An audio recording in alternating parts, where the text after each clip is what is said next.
GracePointe. We're celebrating a lot today. Juneteenth is tomorrow. Today it is Father's Day. If you celebrate Father's Day, we want to celebrate that with you. Come on, let's stand up. Let's sing together. We're glad you're here.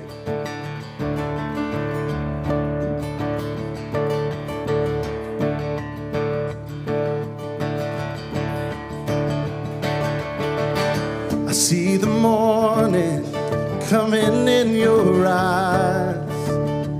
Jubilee, Jubilee. It's shining brighter than the sun in the sky. Jubilee, Jubilee. Yeah. I hear the joy bells ringing in your voice. Jubilee, Jubilee. You're kind of singing, cutting through the noise. Jubilee, Jubilee. Oh, Jubilee. Jubilee. You're the kind of joy that I need. It's shining brighter than the sun in the sky.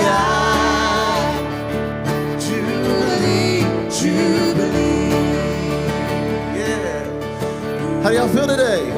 We're good? Awesome. Well, we want you to know that you are always welcome here. You're celebrated. You're not just tolerated. We actually love and celebrate and accept and affirm every single person, no matter who you are, how you exist, who you love. You're welcome here. We love you. You're beautiful. And we'd love for you to sing these songs with us. We've got lyrics right here. So let's all sing it together. Oh, Jubilee.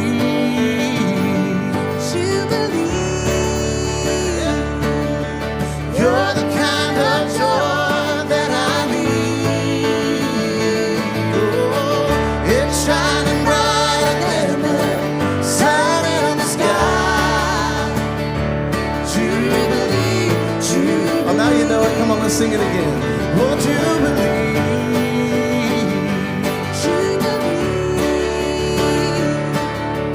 You're the kind of joy that I need. Oh, it's shining brighter than the sun in the sky. Jubilee, Jubilee. Oh, yeah. Jubilee, Jubilee. One more time. Jubilee, Jubilee.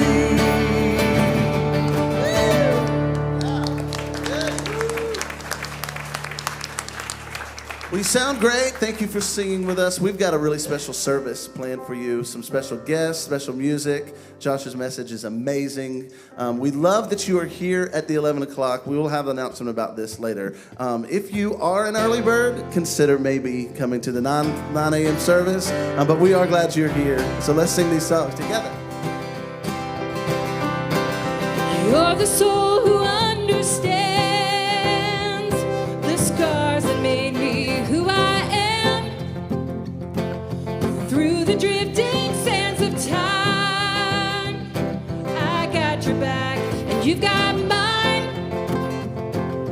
If you bear a heavy load, I'll be your wheels, I'll be the road. I'll see us through the thick and thin, for love and loss until the end. 'Cause you carried me with you, from the highest of the peaks to the darkness of the blue. I was just too blind to see. Like a lighthouse in a storm, you were always guiding me. It's true.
we're never giving up without a fight.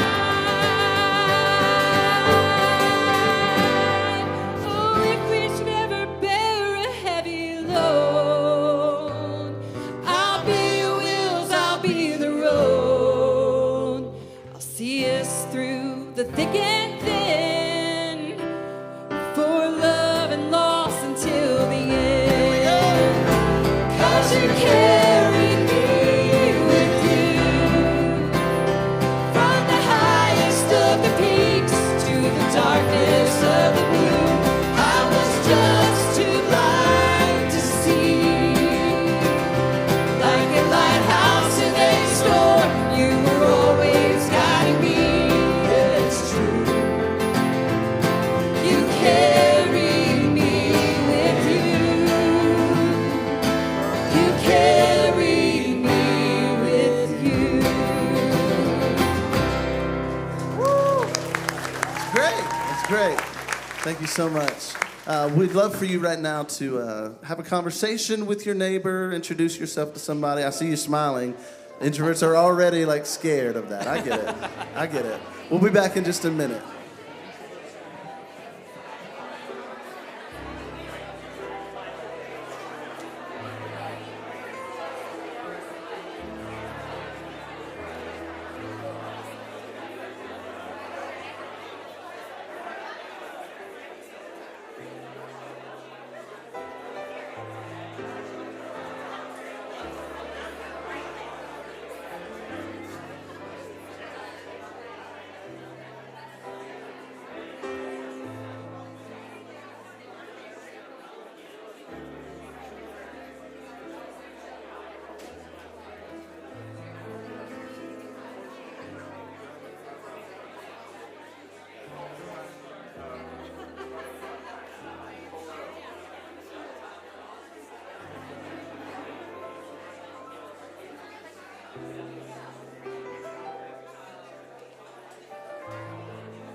How about now? Oh, amazing. Okay, great.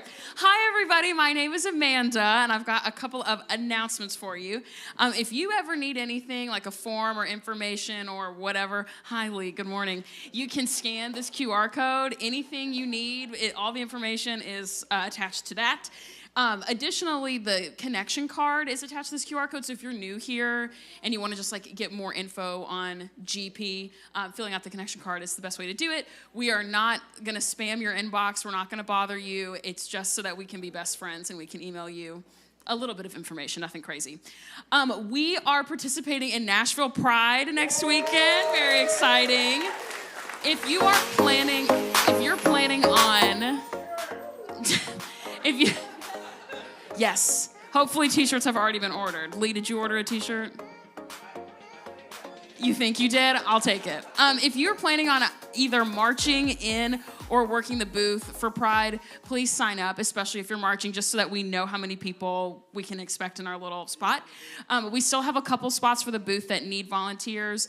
It's nothing crazy. You're just sitting at the booth at the festival talking about GracePointe to anybody who's interested. And there's popsicles, which is very exciting. Yeah, I mean, honestly, come on. Our project transformation reading dates have shifted. So if you have signed up to do that, you should have gotten an email already, but just in case you didn't, the center, the Woodbine United Methodist Church site where project transformation will be happening is closed tomorrow. So it's just Tuesday through Thursday at Woodbine United Methodist. Ricky kind of already mentioned this. If you feel so inclined, and the Spirit moves you so. We have lots of room at our 9 a.m. service, and this is the space that is, offering the kids stuff. So just to kind of free up some space for families who can only attend the 11, if you feel like you could make it work for the 9 in the morning, it would be appreciated. We're just happy you're here in general, but maybe something to think about. Okay, over to Tiffany for the moment of children.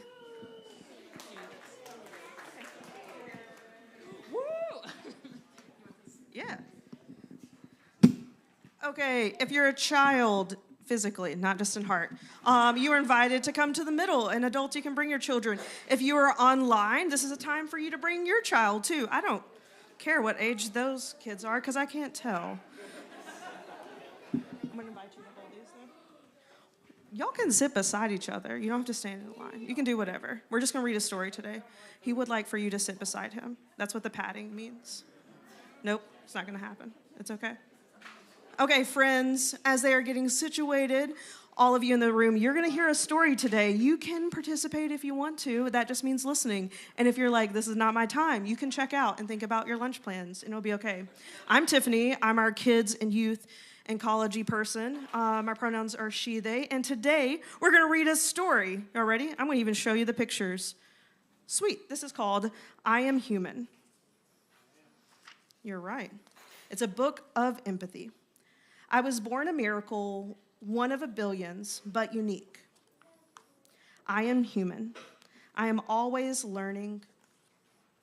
I am finding my way and choosing my path on the incredible journey. I have big dreams. I see possibility. Don't worry, we're going to look at these pictures closer in a moment. I have endless curiosity. That means you have a lot of questions. I make discoveries. I have a feeling of wonder. I am amazed by nature. Do you see the big fish? Yeah. I have a playful side. I find joy in friendships. I am human. But being human means I'm not perfect. I make mistakes. I can hurt others with my words, my actions, and even my silence. I can be hurt too. I can be fearful of things I don't yet understand and timid, which means just like a little scared, to try something new. I have a heavy heart when I feel sadness. I am human. But then I'm reminding myself that because I am human, I can make choices. I can move forward. A poor choice can become a better choice through thoughtfulness. A bad day becomes a great day with kindness. I can act with compassion and lend a helping hand. I can treat others with equality and be fair. I can choose not to fight, but instead to listen and find a common ground. That just means you have things in common, like you both like dinosaurs a lot. I can say, I'm sorry, and ask for forgiveness. I am human, one of billions, but unique. I am not alone. I am connected to my friends, to my family, and to the world. We are all humans together. The end. Woo! Okay, friends, today we don't have any questions because we're going to go do our lesson. And we're going to talk about this thing called Juneteenth, which we talked about last year too. And we're going to talk about why we celebrate that, because all humans are really amazing and beautiful, but sometimes some humans are not super kind and amazing to other people, okay? So can you stand up? We have Bradley and Eli. Can y'all go to the door? Bradley's going. You can go. Go that way. Keep going. Thank you, Amanda. Keep going. Woo!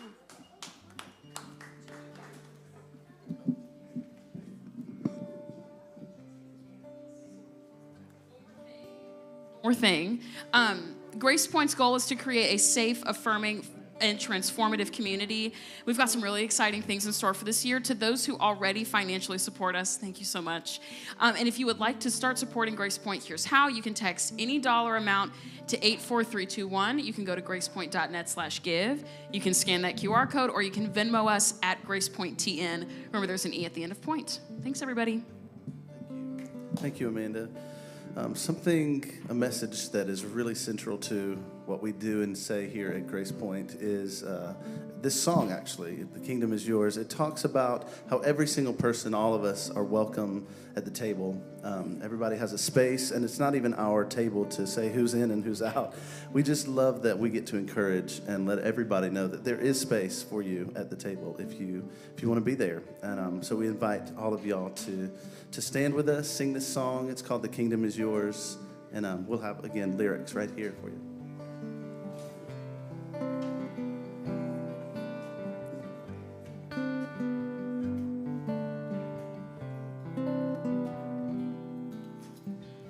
Blessed are the ones who do not bury all the broken pieces of their heart. Blessed are the tears of all the weary, pouring like a sky falling stars. Blessed are the wounded ones in mourning, brave enough to show off all their scars. Blessed are the hurts that are not hidden, open to the healing touch of God.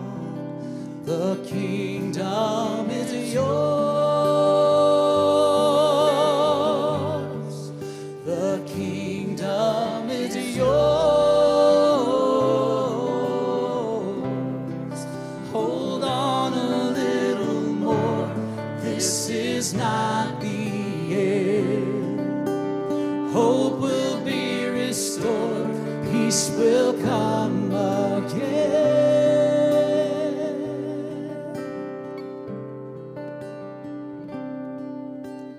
Blessed are the ones who walk in kindness, even in the face of great abuse. Blessed are the deeds that go unnoticed, serving with unguarded gratitude. Blessed are the ones who fight for justice, longing for the coming day of peace. Blessed is the soul that thirsts for righteousness, welcoming the last, the lost, the least. Come on, sing it with us. The kingdom is yours.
Blessed are the ones who suffer violence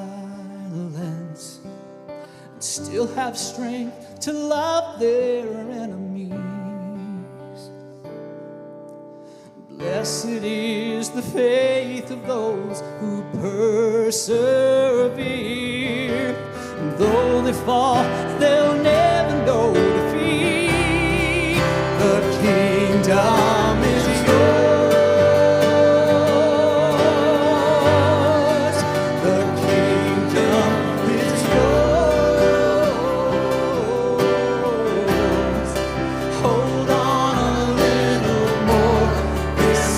Not the end. Hope will be Sing it again. The kingdom is yours. The kingdom is yours.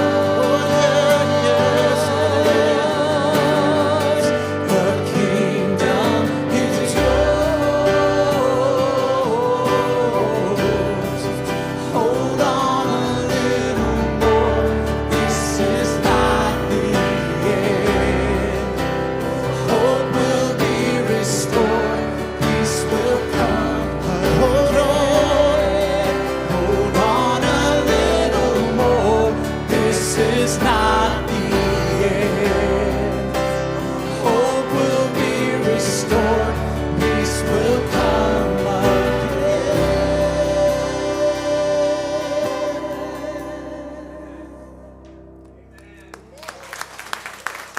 It's beautiful. Thank you so much. You can be seated.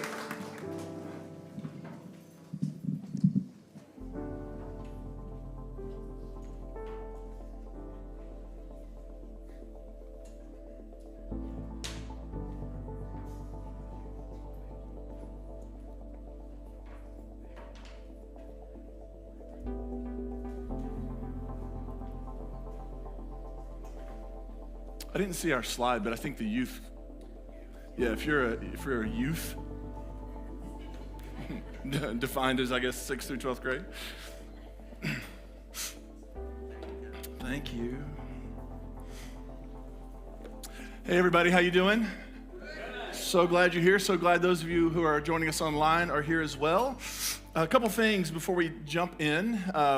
One is we have two things coming up on July 9th that are going to be pretty fun. One is we're beginning a brand new series that day called Rhythm, and we're going to be looking at spiritual practices for progressive Christians. For many of us, one of the things we lost when our faith shifted was connection to those practices, disciplines, whatever language you want to use, things like prayer. And we're going to talk about, can those be reimagined? And then are there other things we haven't even thought of yet that could be helpful and transformative for us? So we're going to start that series. Also that day, we're going to be celebrating, after this gathering at 11 a.m., we're going to celebrate baptisms on the back deck. So if you are interested in being baptized, which for us is a celebration and ritual of belonging, and it's not like you don't belong, belong. That's not it. It's you belong, woohoo, you still belong, right? Like it's a celebration of what has always been true, and it's coming home to that reality that we have always, from the moment we entered this world, the divine voice spoke over us and said, this is my beloved. You bring me great joy. And so if you're interested in being baptized on the 9th, please let me know. You can respond in the newsletter to that email address. You could come up and talk to me after this gathering. We would love to celebrate with you. We already have some folks lining up for that. Just send it. Maybe in the subject line of the email, put, I want to get dunked. And we'll know that, or just put baptized, please, something. And we'll know that that's what you're looking for. Today, as we mentioned earlier, today is Father's Day, which is a really complicated day that brings up lots of complicated feelings for lots of people. For some folks, today you're here and you're celebrating, and we celebrate you and celebrate with you. For others of you, you're here today, and it's way more complex than that, and you have some grief, and you're processing some things, and just know that this is a safe space for that. There is space here for you to bring your complexity. Here's the good news. Father's Day is not a Christian holiday. We don't even celebrate it in Christianity. It's a thing we made up here in America. So if you're just like pass on Father's Day, it's not like you're not celebrating Halloween, which is a great holiday, right? Like it's that you're just bailing on a made up day. And so if this is great for you, we're with you. We celebrate. If this is hard for you, just know that we see you, we love you, and that you're safe here. Tomorrow, as we've heard, is Juneteenth, known as Second Independence Day. And if you don't know the story, it was in the song we heard at the beginning of the gathering, but I'll just kind of recap a little of the story. June 19th, 1865, nearly 2 years since Abraham Lincoln had emancipated enslaved African Americans, Union troops arrived in Galveston Bay, Texas, with the news of freedom. There were more than 250,000 African Americans enslaved there who had not yet been told of their emancipation and liberation. And so on this day, now we have a federal holiday, as we should, celebrating and acknowledging and remembering this important day. And in honor and in light of that day being tomorrow, I want to talk a little bit today about justice in the Christian faith. the role justice plays, or how maybe the role justice hasn't played for some of us. So quick question, how many of you were taught to see justice? You grew up maybe Christian, and you were taught to see justice as sort of maybe a tangential, maybe it's Christian adjacent, but it's not a central part of what it means to be Christian, this idea of justice. How many of you that would be you? Okay. How many of you were taught that there was this thing called social justice, and as long as we don't get too carried away with it, it's okay, but it's not like the point? Anybody? Especially with the don't get too carried away with it. Don't like start changing how the thing works. Just make the right Facebook post on the right day, that sort of thing, right? Just don't get too carried away. So what I want to do today is I want to take you through just a quick survey of the tradition that gave birth to Jesus. And I want to think about how this tradition shaped him and what this tradition might say to us if we decide to take it seriously. And by the tradition that shaped Jesus, I don't mean Christianity. Jesus, I don't want to shock anyone today, but Jesus wasn't a Christian. I think you can make a case, and I will later, that Christianity actually didn't exist in the time of Paul or any of the early Jesus followers, that it was a little bit of a later invention. What might it mean to be formed by this Jewish faith of Jesus, by the texts, by the traditions that would have shaped him and caused his understanding of who he was and what his mission was? I want to begin with this story called the Exodus.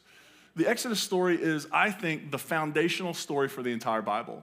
And I don't mean just the Hebrew Bible. I mean the entire Bible. This idea of the enslaved Hebrews being liberated from Egypt sets the tone and I think undergirds everything that comes after it. For example, if you were to turn to the New Testament, the first book in the New Testament is Matthew, not the first to be written, it's just where they put it. Matthew is first. And Matthew's whole point through the entire gospel is trying to invite us to see Jesus as a new Moses leading people on a new Exodus, right? This idea of Exodus undergirds and flows through the very ministry and message of Jesus as well. And since this is the defining narrative of the Hebrew Bible, and I think for Jesus, we might want to take a minute to try to understand why it's so revolutionary. And here's one of the things that happens. We talk a lot about reimagining faith, reimagining our understanding of the Bible and of doctrines of God. And some folks think, well, this is what these liberals and progressives do, right? They just make stuff up because they like it. They don't like what they've been given, so they just make stuff up. Actually, the idea of reimagining God goes way, way back. It goes back to the Exodus narrative. Because the understanding in the ancient world was that if you were in power, if you had wealth, if you were at the top of the pyramid of power, you were there because the gods put you there. Right? The gods decided Pharaoh would be the most powerful person, that Pharaoh would rule the world. Had nothing to do with like the family he was born into, just the time he was. No. The gods chose Pharaoh to be in charge. Aren't you glad we don't live in a world where people think God chooses people and puts them in charge anymore, and we've just left that kind of antiquated way of believing behind? The more things change, the more they don't. and yet, in this ancient world, the understanding was the gods, or God, legitimizes the powerful.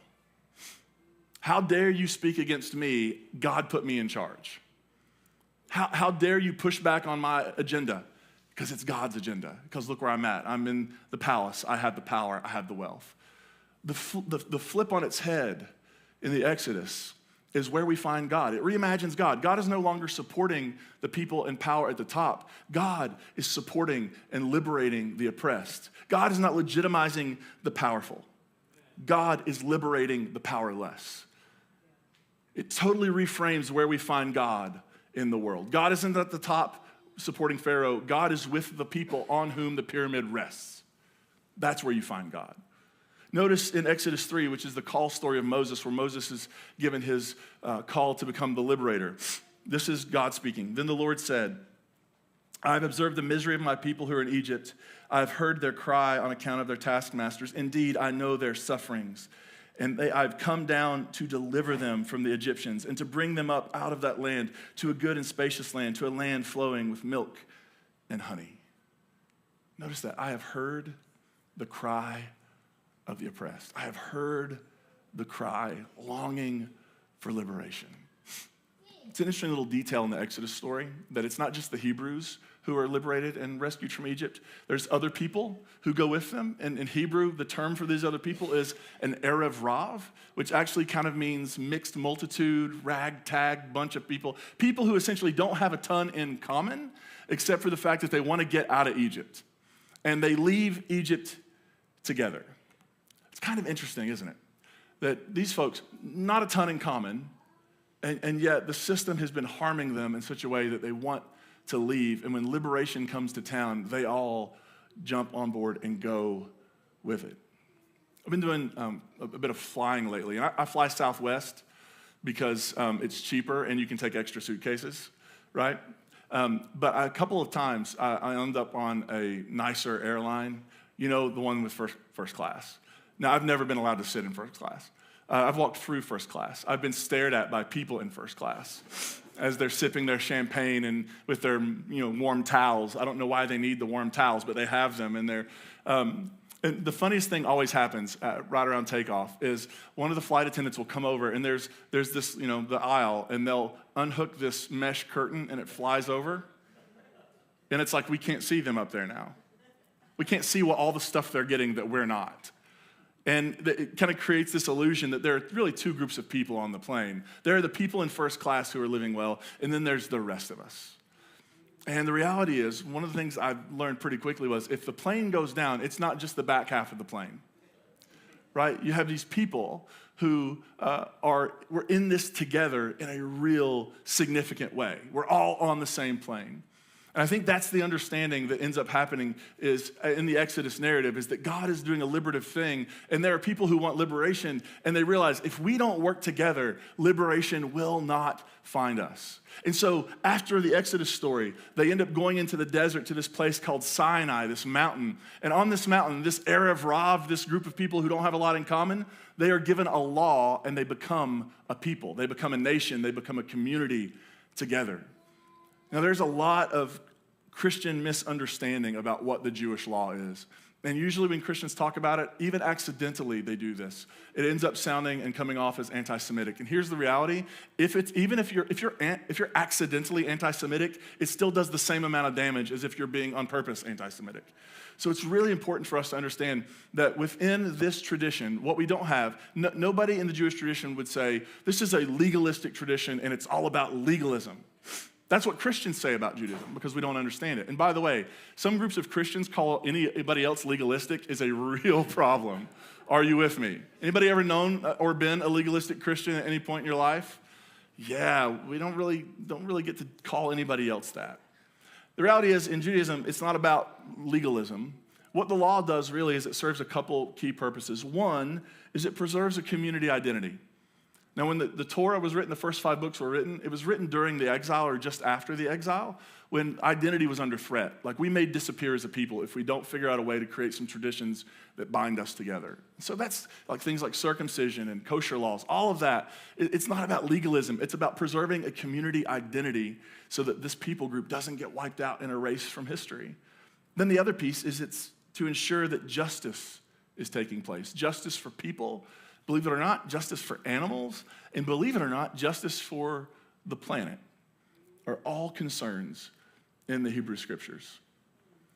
Because what they seem to understand is that we're all on the same plane. I don't think they would have used that metaphor, that we're all on the same plane. But I think they understood that what happens if we're this group of people, we don't have a ton in common, but we're going to unite and come together because what we do need is we do need a society. We do need to make sure everybody has enough food to eat. We do need to make sure that justice is done on behalf of those who are marginalized, oppressed, excluded, and forgotten. And that's essentially what's going on in the Torah. They're trying to make sure that the least of these, the people that get most forgotten, are being cared for and centered and taken care of.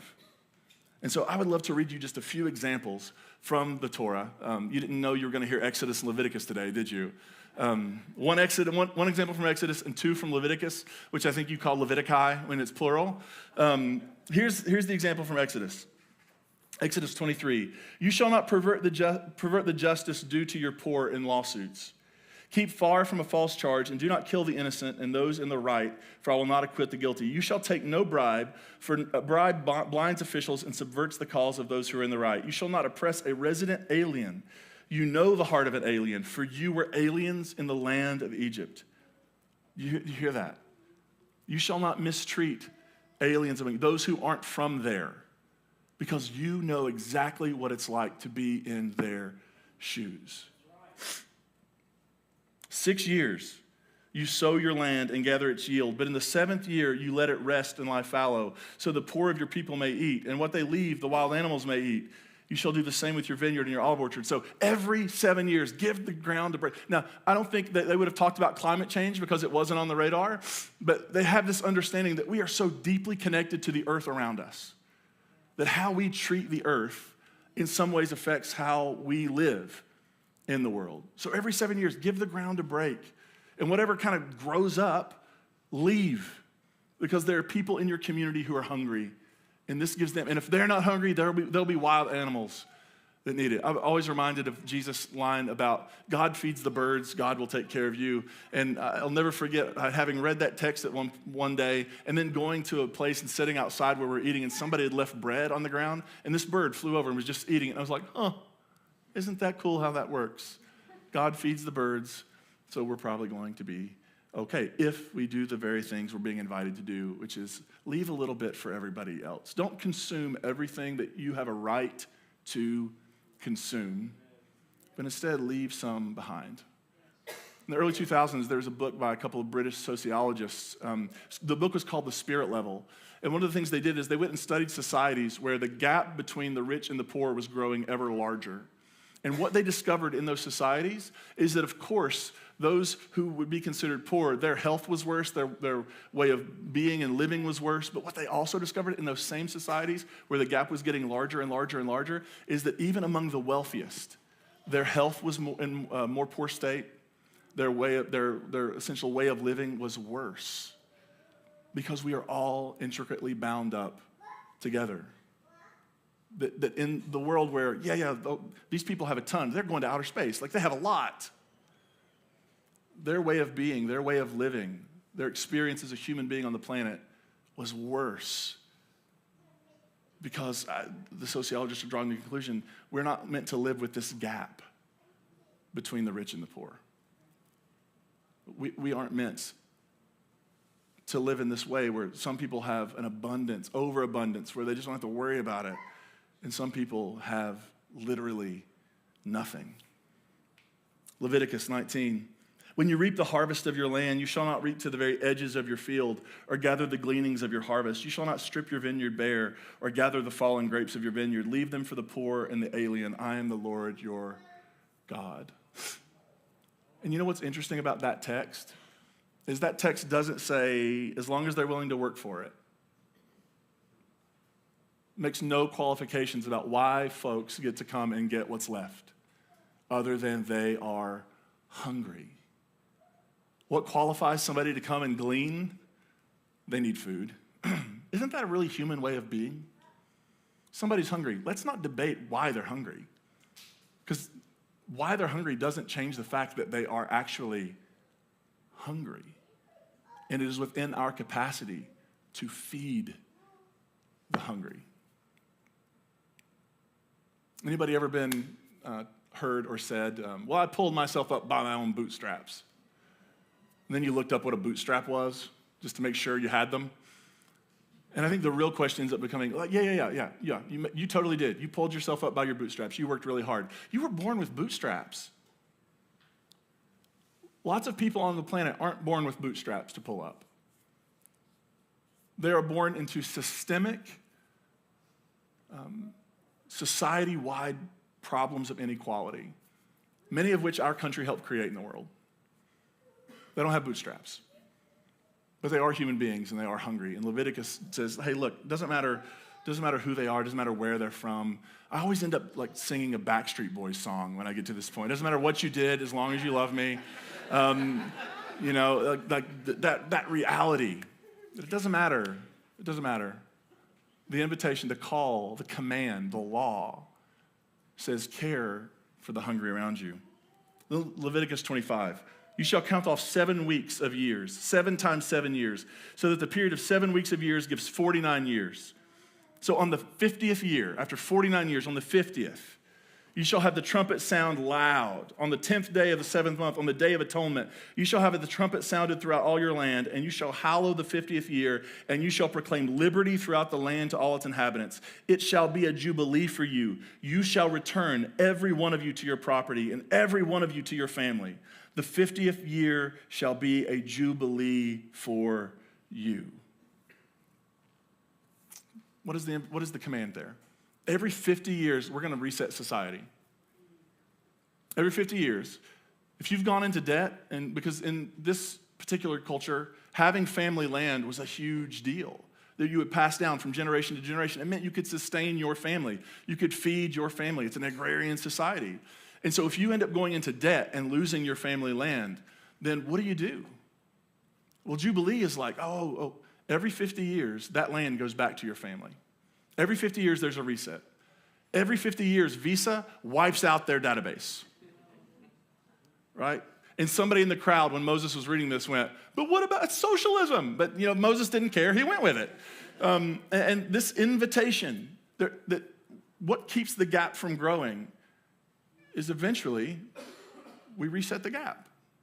That's the law of Jubilee.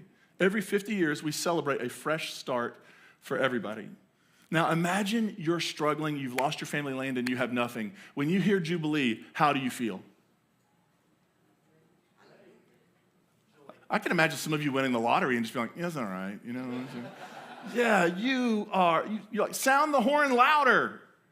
This is a day of celebration. Imagine that you had accrued all the land. How do you feel? I guess it's why we don't have a lot of historical evidence that was ever practiced.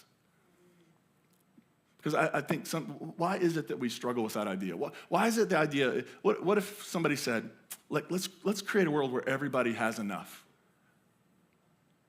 Why does that make me feel uncomfortable? Not because I don't want other people to have enough. I just wonder what that means for me. Well, you'll have enough too. Yeah, but I like enough plus. I like the enough plus package.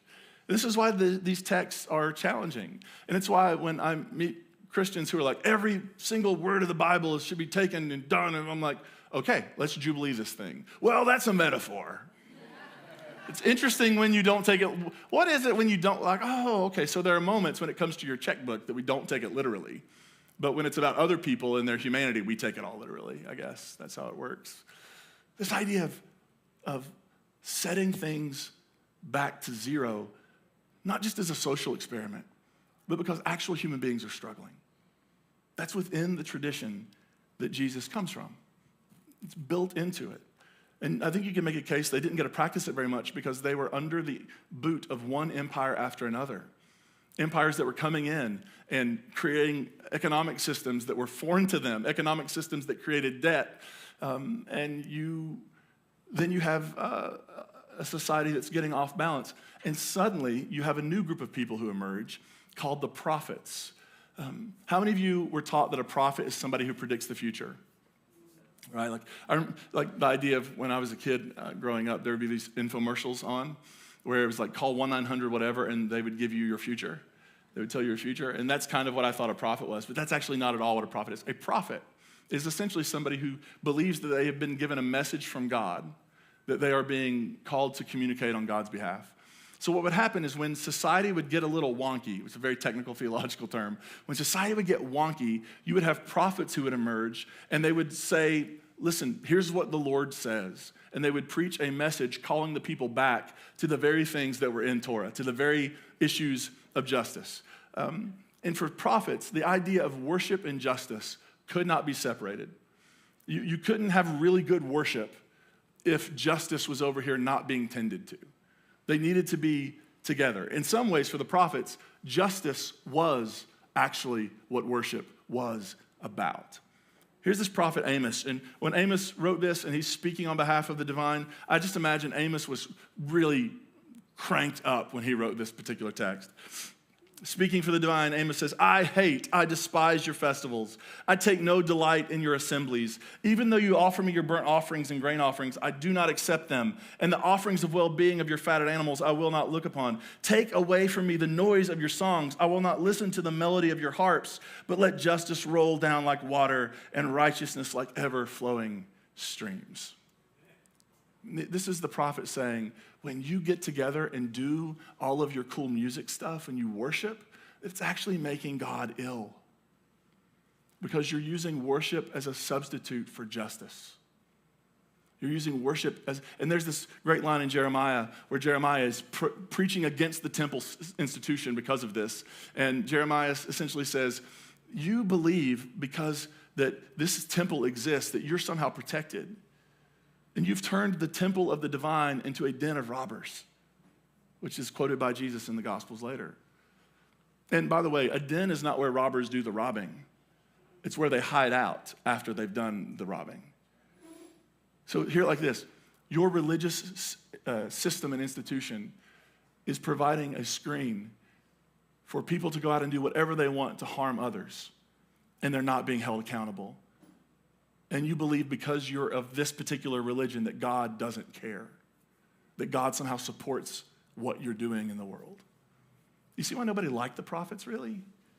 I just imagine they're not the people you would invite to your barbecue because they're going to be cranky the whole time because they're looking at a society that the gap is growing larger and larger and larger, and people are getting worse off and worse off and worse off, and they know that the heart of the divine is for everybody to have enough. It's for everybody to be taken care of. And so you have people like Isaiah who come along in Isaiah 58, and he's talking about the people are complaining because God, they're fasting, and God hasn't done the thing they're asking for. Has anybody ever done that with God before? Maybe in a previous religious life, you would kind of go on a hunger strike till God gave you what you wanted. Like, God, I'm not going to eat again until I get to marry that person. God, I'm not going to eat anything else until I get the job that I've been wanting. And it works for a day, and then you're like, I'm going to get something to eat, right? Like our willpower is maybe not that strong. But they're saying, like, God, we're fasting. We want you to do some stuff for us. Isn't that the arrangement? We're miserable, so you give us what we want. Isn't that how this works? And the divine speaks through Isaiah and says, God is speaking about the people. Like, you say, why do we fast, but you do not see? Why humble ourselves, but you do not notice? Look, you serve your own interest. On the day you fast, you oppress all your workers. This is a God who cares about labor and about those who do labor being compensated fairly. You fast only to quarrel and to fight and strike with a wicked fist. Such fasting as you do today will not make your voice heard on high. Is this the fast I choose, a day to humble yourself? Is it to bow your head like a reed and to lie in sackcloth and ashes? And then he says, is this not the fast that I choose, to loose the bonds of injustice, to undo the straps of the yoke, to let the oppressed go free, to break every yoke? Is it not to share your bread with the hungry, to bring the homeless poor into your house? When you see the naked, cover them, and not to hide from your own kin. Then your light will break forth like the dawn. Then your healing will spring up quickly. It's so interesting that God, in this particular text, through this prophet, links the healing of the people to the way they care for the least of these. Because in societies where the gap is larger, the wealthy and the poor both fare worse. It's like there's this invitation being made. No. If we can bring this together, if we make sure that everybody has enough, if you care about the poor, if you care about those who are working for you, if you actually treat them fairly and make sure that they can feed their families, then possibly your own well-being will improve. And it could be that he's saying, you're asking God to do things for you that you are not willing to do for other people. You're asking God to treat you in a way that you are not willing to treat your neighbor. So maybe think about how you're treating your neighbor. That's the prophets. Cranky, but cranky because they look at a world that is increasingly out of whack, where actual human beings are suffering needlessly. You know, there are several, like, 8 billion people on the planet, but sort of the story is there's enough to feed 10 billion people, and yet we have hungry people on the planet. That is not a failure of the divine. That is a failure of humanity. That is a failure of, we have been given the world to steward, and we are stewarding it in injustice. And then Jesus emerges from this tradition of the prophets. It's interesting how, for many Christians, it sort of seems like when Jesus comes on the scene, everything changes. And what I mean by that is like suddenly Jesus emerges and he's not Jewish, and he's the one white guy in the Middle East with blonde hair and blue eyes. And nobody can figure out why he's wearing a white robe with a beauty pageant sash, but he's rocking it and nobody cares. And he just comes into the world to start a new religion. And he's like, I love you, sing songs about how I'm your boyfriend and join me in heaven forever. I promise you, if that was the Jesus story, you would never have heard of the guy because it would have made no sense for the world he lived in. We find Jesus steps into the prophetic stream and he proclaims a God that identifies as justice. Right before, because for the prophets, they were not people predicting the future. The prophets were the conscience of the present. And Jesus, I think, emerges as a conscience of the present, as a way of saying the way we're doing this together is not working, and what Rome is doing to us is not working, and we need a radically different future. This is not sustainable. And so when Jesus seems like he's predicting the end of the world, he kind of is, and he was kind of right. Because the world as they knew it ended with Roman violence in 70 CE. And so Jesus emerges and steps into the stream. And for Jesus, God, it's not God and then justice. It's God is justice. God is justice. Cornel West says something like this: justice is what love looks like in public. All right, that's what justice is, what love looks like in public. Because you can't truly love your neighbor if you're not concerned about your neighbor. And so Jesus emerges, and there's a couple of really interesting moments. One is in Luke 4 when he goes to his hometown to preach, and he's invited to read from the scroll, and he reads Isaiah 61, and he says, "The Spirit of the Lord is upon me. He's anointed me to bring good news to the poor, sent me to proclaim release to the captives, recovery of sight to the blind, to set free those who are oppressed, and to proclaim the year of the Lord's favor." And then Jesus does something fascinating. He edits the Bible on the fly. Because the next line, does anybody know the next line? The next line is, "And the day of vengeance of our God." And Jesus leaves it off. It's like he gets to that point in the scroll, he's like, oh, that's not what we're doing. No, we're going to stop. This is the year of the Lord's favor. This God doesn't need vengeance. This God has sent me into the world on a liberation mission to proclaim to the poor, to the oppressed, to the unjustly imprisoned, a different kind of reality. And then there's, of course, the prayer when his disciples say, teach us to pray, and he gives them this prayer. Our Father in heaven, may your name be revered as holy. May your kingdom come, may your will be done on earth as it is in heaven. Give us today our daily bread, and forgive us our debts as we have forgiven our debtors. Beautiful prayer. How many of you grew up praying, forgive us our trespasses as we forgive those who trespass against us? Do you know what? Do you see the shift that makes in the prayer? It moves it from debt to sin. Now, we've been taught to read that as sin debt, but that's not actually a category in Jesus' world in the way it is for us. That's a category from the Middle Ages for us. Jesus wouldn't have been familiar with that. And when you make it, forgive us our sins as we forgive those who sin against us. No. I actually think Jesus was talking about debt. It's paired with bread. Give us our daily bread, forgive us our debts as we forgive our debtors. Do you see the combination there? If we can get rid of the debt, then we can maybe think about something more than bread for today. How many of you meal plan? Yeah, you got your meal plan. You know what's happening on Thursday, don't you? You know exactly what's happening on Thursday. Here's the deal. In Jesus' world, when every day you worked to just get enough to feed your family maybe that day, the idea of thinking about what you're going to eat on Thursday was just not possible. You were scraping for everything you could get just for today. And I think Jesus' prayer, and I even get pushback from progressive Christians on this because it seems too radical. I think Jesus is teaching them to pray, we need Jubilee. We need a radical reset. We are barreling down a dangerous road if we do not think about how we're living and how people are starving, if we don't think about what this debt is doing to all of us. Give us bread for today, and then maybe let's get rid of this debt so we can think about bread for tomorrow, too. Jesus is in this stream. His message and his vision were deeply grounded in a vision of God's justice. And what Christians have done is we have spiritualized and neutralized the teeth of Jesus' message because it was too challenging for us. Can I just be honest with you? So sometimes I'm preaching a text or a story, or I read something in the Bible, and I just go, yeah, that's hard. Don't like it very much. I don't like it very much. Because the reality is I kind of like all of the stuff I have more than I want everybody else to have enough. Anybody else there?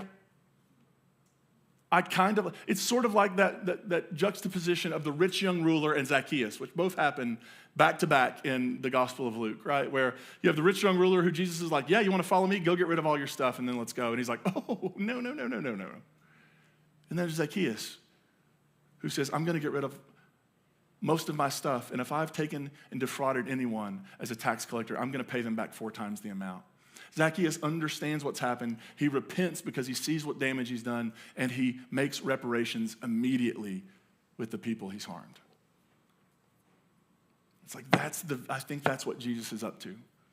Transforming people at such a level that it changes how we see ourselves, how we see our neighbors, and what we want for our neighbors.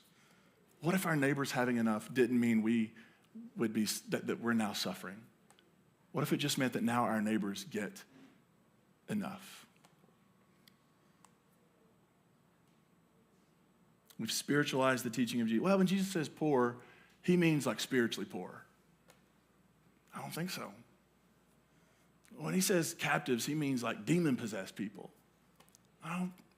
That means something else in the Gospels. I don't think that's what he means. I think Jesus actually cares about how the world is being run. And we come from this tradition of justice. And what have we done with this tradition of justice? Have we been true to it? Or have we forgotten it? And so I asked the question, what happened? How did we go from this tradition so formed by justice to being a tradition that says, we'll put justice over here, and as long as we don't take it too seriously, we can have a good time, volunteer for some stuff, pretend like we care about the world, but really it's about making sure that you're ready to go to heaven when you die, right? Jesus' main concern is getting you saved. Well, but if saved is actually about the Exodus, and if it's about liberation, then that means Jesus cares a lot about liberation. And so how do we get here? I think 3 things. 1, I think it's the lure of safety, the lure of power, and the lure of wealth. If I were to date the beginning of Christianity, I would not date it in the first century with Jesus. I would date it in the 300s. Because the 300s is where the Roman Empire essentially takes over the Christian movement, right? It's where Christianity, I think, begins. The Jesus movement ends, and now we have an institution called Christianity. And I totally get why it would have been appealing. Because right before Constantine, these early Jesus followers, they had been persecuted. They had had their property confiscated. Some of them had been killed. They had been terribly treated by the empire. And here comes the guy along saying, you know what? I'm not going to kill you anymore. We're not going to kill you anymore. We're going to give you back your property. We'll even build you some really nice churches. And did I mention a pension? Now, let's talk about other things. Let's stop talking about how bad the empire is, and let's start talking about sweet by and by. Let's start worrying about doctrine and theology a lot. Let's call a church council. I'll be in the room because I'm the emperor. Let's create a church council where we argue about some things and then we expel people who disagree with us. And suddenly you have a situation where what began as this the Jesus movement was punk rock. Do you know what I mean? It was like punk rock, when punk rock was punk rock. That's the Jesus movement. And now it's something else. It's been transformed and contorted and twisted, and it's turned into a very different vision. What happened is we prioritized right theology over righteousness, and righteousness is just a synonym for justice. We were more worried that people had the right information in their brains, not that people were a part of bringing justice on earth as is in heaven. We focused on worship, like everybody come here and worship, and we're going to count our numbers and make sure it's really cool, and we'll have lights and a fog machine. It's going to be awesome. Like worship, as opposed to participation in the movement. Participation in the kind of world we're building, realizing that the point of everything we do is not what happens here. That in reality, this should be the motivator that sends us out into the world, not to be jerks to everybody else, but to be a source of peacefulness, passion, transformation, healing, compassion in the world. Not walking around saying, well, we're right. We're just right, we're right. No. but actually being a source of healing in the world. We've been waiting for evacuation over engaging in the work of transformation. How many of you got raptured yesterday? Did you hear about this? The rapture was supposed to happen yesterday. Did anybody go and come back?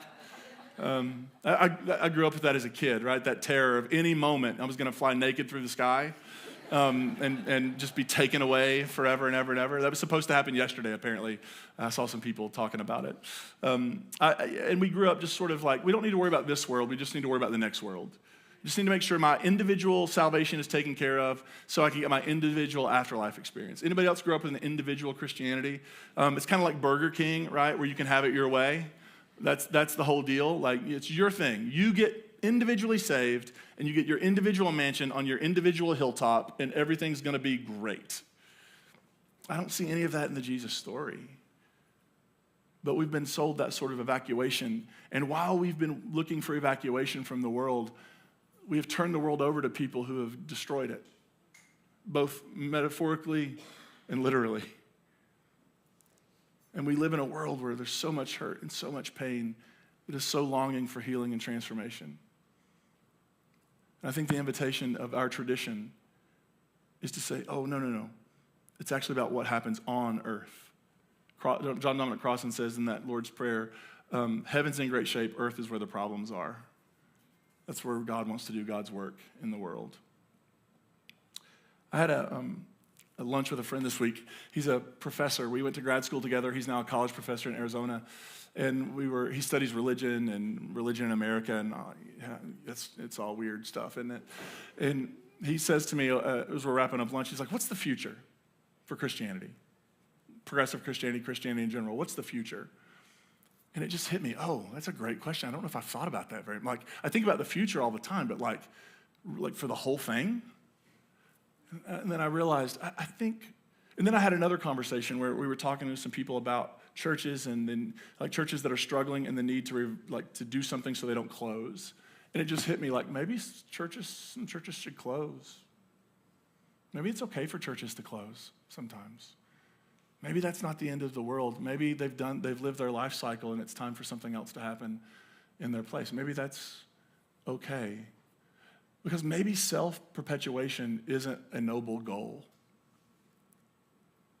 Which led me to believe maybe Christianity needs to die. I mean, the central image of our faith is a cross upon which Jesus gives his life. Maybe there's something about Christianity, the way it's come to exist in the world, that it just needs to die. That the cross we've been told to carry, we just need to get on and be willing to give ourselves away for the betterment of the world around us. Maybe self-perpetuation as a religion isn't a noble goal. It's not for a church, I don't think. Like, my main goal for GracePointe is not that it just exists. My goal is not that we just exist forever. My goal is that we do transformative work that makes the world a better place.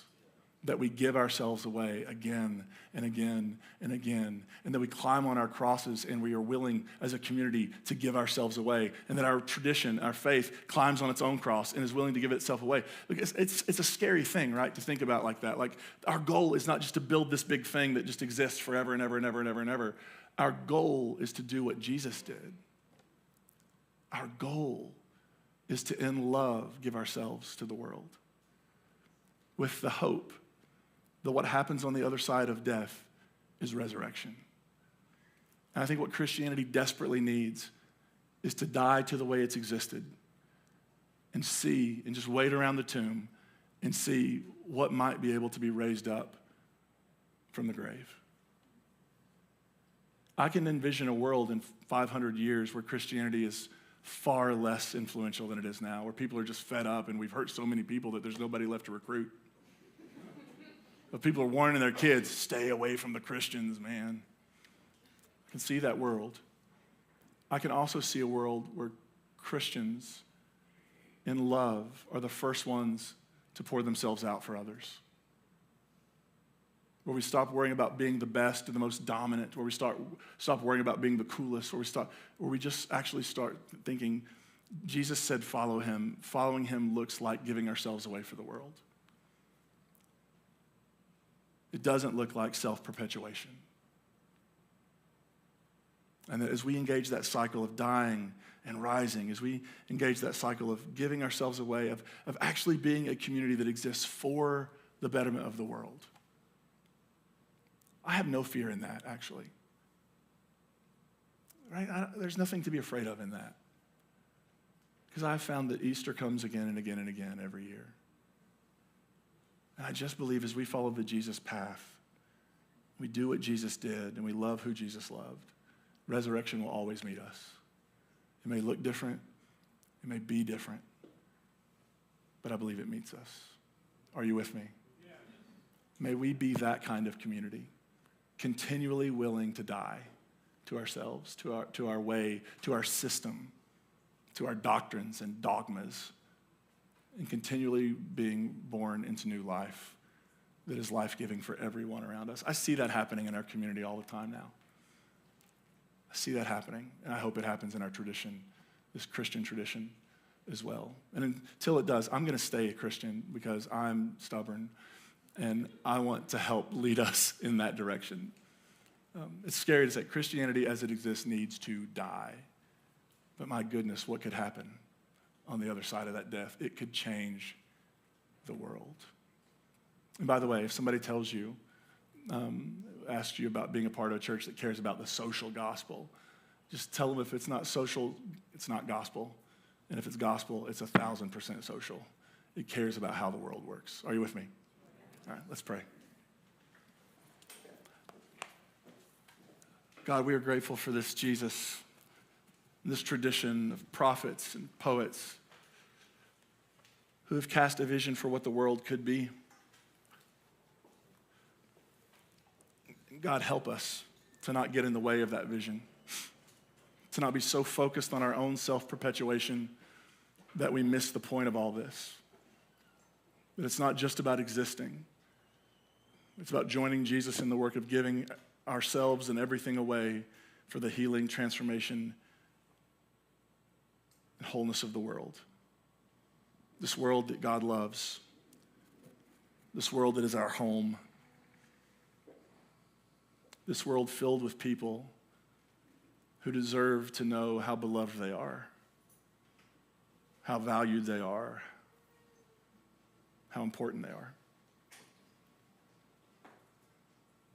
As we give ourselves away, may we continue in this resurrection process, this dying and rising. May something new continually be born in this community, we pray. We offer this in gratitude in the name of Jesus, and everybody said, amen. Amen. GracePointe, we actually have a very special guest with us today. A couple of months ago, this artist came on my radar because she wrote the most beautiful, real, authentic, reclaimed and rewrote lyrics to a hymn, Come Thou Fount of Every Blessing. And honestly, listening to it, so many of you sent it to me, and it's just amazing. And she's here today, Alana Sabatini. Yeah. So she's going to sing that song.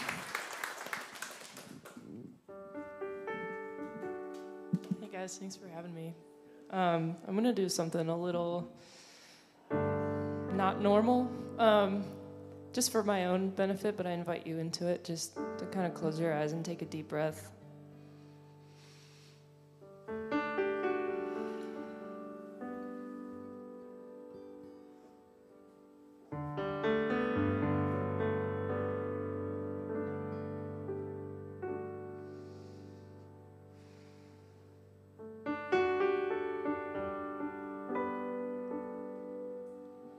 Sing this with me if you feel led to.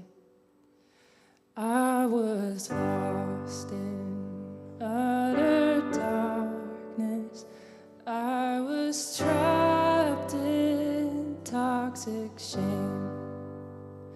I was bound by my religion till I chose to break away. Now I'm finding my true colors. For the first time I feel free. Now I'm learning so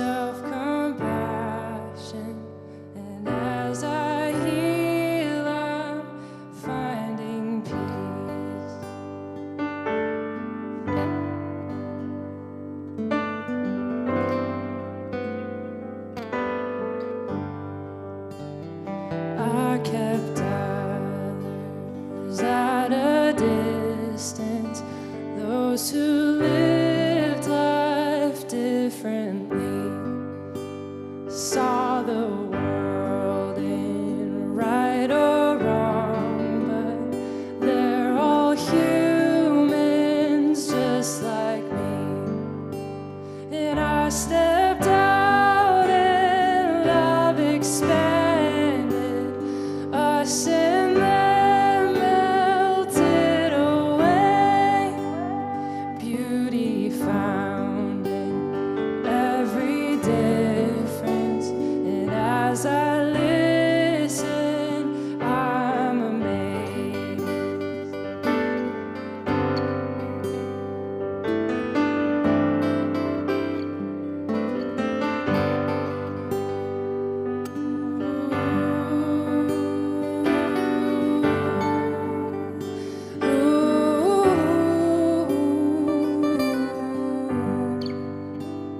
I saw danger in my questions. I took captive all my thoughts. Certainty was my salvation till I questioned what was taught. And now my eyes are wide in wonder, mind set free now to discern. I might not have all the answers, but I have all this life to learn.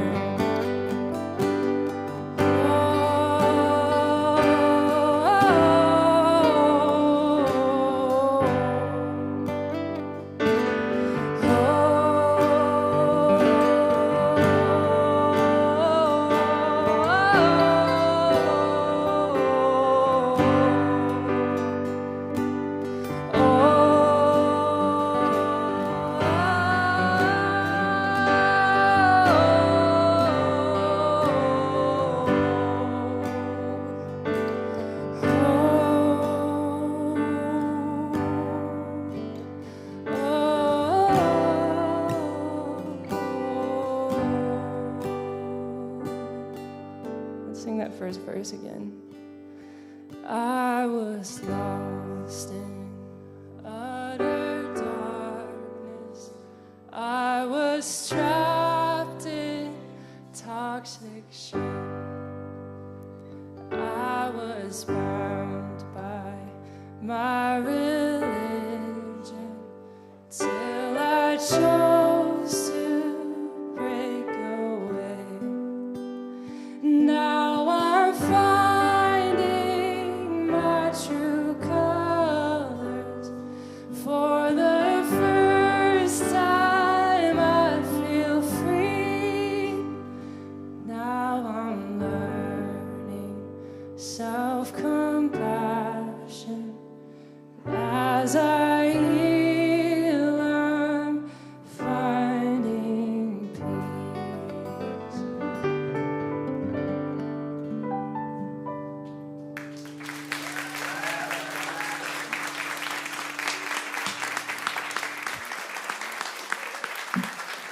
Y'all, wasn't that amazing? Thank you so much, Alana, for being with us. GracePointe, thank you for being here today, too. We hope you have a good week. We've got some chairs to put up if you'll help us. And this week is Pride. Who's going? We're ready? Awesome. We'll see you. We love you. Thanks.